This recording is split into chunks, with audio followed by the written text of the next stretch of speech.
Hello viewers, কি অবস্থা সবার, কেমন আছেন? আজ চলে আসছি রেডিয়েন্ট ফিশ ওয়ার্ল্ড, যেটা কিনা বাংলাদেশের প্রথম বিশ্বমানের সি অ্যাকোয়ারিয়াম, আর এটি কক্সবাজারের ঝাউতলা প্রধান সড়কে অবস্থিত। আজকে আপনাদেরকে দেখানোর চেষ্টা করব এই ফিশ ওয়ার্ল্ডে গেলে আপনারা কি কি দেখতে পাবেন বা ফিশ ওয়ার্ল্ডে কি কি রয়েছে। প্রথমে আমরা টিকিট কাউন্টার থেকে টিকিট সংগ্রহ করলাম। প্রত্যেকটা টিকিটের মূল্য 300 টাকা। এই টিকিটগুলো কক্সবাজারের অলিগলিতে, রাস্তায় এবং বিভিন্ন রেস্টুরেন্টেও পাওয়া যায়, কিন্তু সবথেকে নিরাপদ হচ্ছে এশিয়ান ফিশ ওয়ার্ল্ডের টিকিট কাউন্টার থেকে কেনা। প্রচুর পরিমাণে ভিড় ছিল, যেহেতু সিজন চলছে, তো আসলে পা রাখার মতো জায়গা ছিল না, এত ভিড় ছিল। দেখতে পাচ্ছেন রেডিয়েন্ট ফিশ ওয়ার্ল্ডে কি কি দেখতে পারবেন: waterfall, tiger Shark, fish feeding, tunnel, 3D movie, octopus, আরো অনেক কিছু। ভিতরে গেলে আসলে আমরা দেখতে পারবো যে ভিতরে আসলে কি কি আছে। যাই হোক, দীর্ঘক্ষণ লাইনে দাঁড়িয়ে থাকার পরে অবশেষে ভিতরে প্রবেশ করছিলাম। ভিতরে প্রবেশ করার পরে দেখলাম অনেকেই ছবি তুলছে প্রবেশ গেট থেকে। যাই হোক, একটি পানির টানেল দিয়ে ভিতরে প্রবেশ করলাম। টানেলটা অনেক সুন্দর ছিল। ভিতরে প্রবেশ করতেই দেখতে পেলাম ভয়ঙ্কর পিরানহা মাছ। মাছগুলো ছিল কালো বর্ণের। আসলে এই মাছগুলো ভয়ঙ্কর সুন্দর, যে কারণে এগুলোর নাম দেওয়া হয়েছে ভয়ঙ্কর পিরানহা মাছ। তারপরে দেখতে পেলাম কিছু কাঁকড়া এবং তারা মাছ। এটা ছিল ফিশ ফিডিং এরিয়া। এখানে আপনি চাইলে 20 টাকা দিয়ে মাছকে ফিডার খাওয়াইতে পারবেন। অনেকেই মাছকে ফিডার খাওয়াচ্ছিল, দেখতে অনেক ভালো লাগছিল। দেখেন কি পরিমাণে ভিড় ভিতরে, প্রচুর পরিমাণে মানুষ চলে এসেছিল এই সৌন্দর্য উপভোগ করার জন্য। সর্বোচ্চ 300 কেজি পর্যন্ত হতে পারে। অনেক বড় বড় মাছ ছিল এখানে। কক্সবাজার রেডিয়েন্ট ফিশ ওয়ার্ল্ড ব্যতীত বাংলাদেশের কোথাও এত সামুদ্রিক মাছ একসাথে দেখার সুযোগ নেই। তাই কক্সবাজার আসলে অবশ্যই ফিশ ওয়ার্ল্ডে আসা উচিত এবং সামুদ্রিক মাছের সৌন্দর্য উপভোগ করা উচিত। সমুদ্রের তলদেশে অনেক প্রজাতির মাছ রয়েছে, যেগুলো অনেক বেশি সুন্দর। মহান আল্লাহর অপরূপ সৃষ্টি, যা দেখলে যে কারো মন ভালো হয়ে যাবে। আমরা চাইলেই সমুদ্রের তলদেশে গিয়ে মাছ দেখা সম্ভব নয়, আর তাই এই রেডিয়েন্ট ফিশ ওয়ার্ল্ড একসাথে এত প্রজাতির মাছ দেখার সুযোগ করে দিয়েছে। সো দেখতে থাকুন মাছগুলো।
দ্বিতীয় তলায় ওঠার সময় আপনার চোখে পড়বে কৃত্রিম ঝর্ণা। এই কৃত্রিম ঝর্ণায় অনেকেই ছবি তুলছিল, আর কিছু রঙের কারুকার্য রয়েছে। এটা হচ্ছে ডাক্তার ফিশ ফুড থেরাপি। মাছ দ্বারা এখানে থেরাপি দেওয়া হয়। এই থেরাপি নিলে কি কি উপকার হয়, উপকার সমূহ লেখা আছে এখানে। আপনার চাইলে এই থেরাপি নিতে পারবেন, যার জন্য এক্সট্রা পেমেন্ট করতে হবে।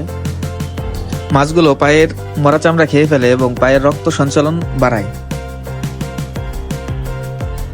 প্রবেশ গেট দিয়ে ঢোকার সময় যে ছবি তুলে রাখা হয়েছিল, আপনার ভ্রমণকে স্মৃতিময় করে রাখতে আপনারা চাইলে এখান থেকে ছবি প্রিন্ট করে রাখতে পারবেন। এই ফিশ ওয়ার্ল্ড 4টি তলা দ্বারা গঠিত। প্রথম ও দ্বিতীয় তলায় মাছ এবং তৃতীয় তলায় রয়েছে তাদের নিজস্ব মার্কেট, যেখানে ছবি বা ভিডিও করা নিষেধ, যে কারণে আপনাদের দেখাতে পারলাম না। আর চতুর্থ তলায় রয়েছে রেস্টুরেন্ট এবং বাচ্চাদের গেমিং জোন। বাচ্চাদের খেলার জন্য বিভিন্ন রাইড এবং 3D গেমস এখানে রয়েছে। বিশেষ করে পরিবার, সন্তান, প্রিয় মানুষকে নিয়ে এখানে আসলে প্রত্যেকটি মুহূর্ত আপনাকে আনন্দময় করে তুলবে। তাই আপনার ভ্রমণকে আরও আনন্দময় করে তুলতে এবং সমুদ্রের তলদেশে বিভিন্ন প্রজাতির মাছ দেখতে হলে আজই চলে আসুন রেডিয়েন্ট ফিশ ওয়ার্ল্ডে। সো ভিউয়ার্স, আজকের ভিডিও এই পর্যন্তই। আবারও হাজির হব নতুন কোনো জায়গায় নতুন কোনো ভিডিও নিয়ে। সকলে ভালো থাকবেন, সুস্থ থাকবেন। আল্লাহ হাফেজ।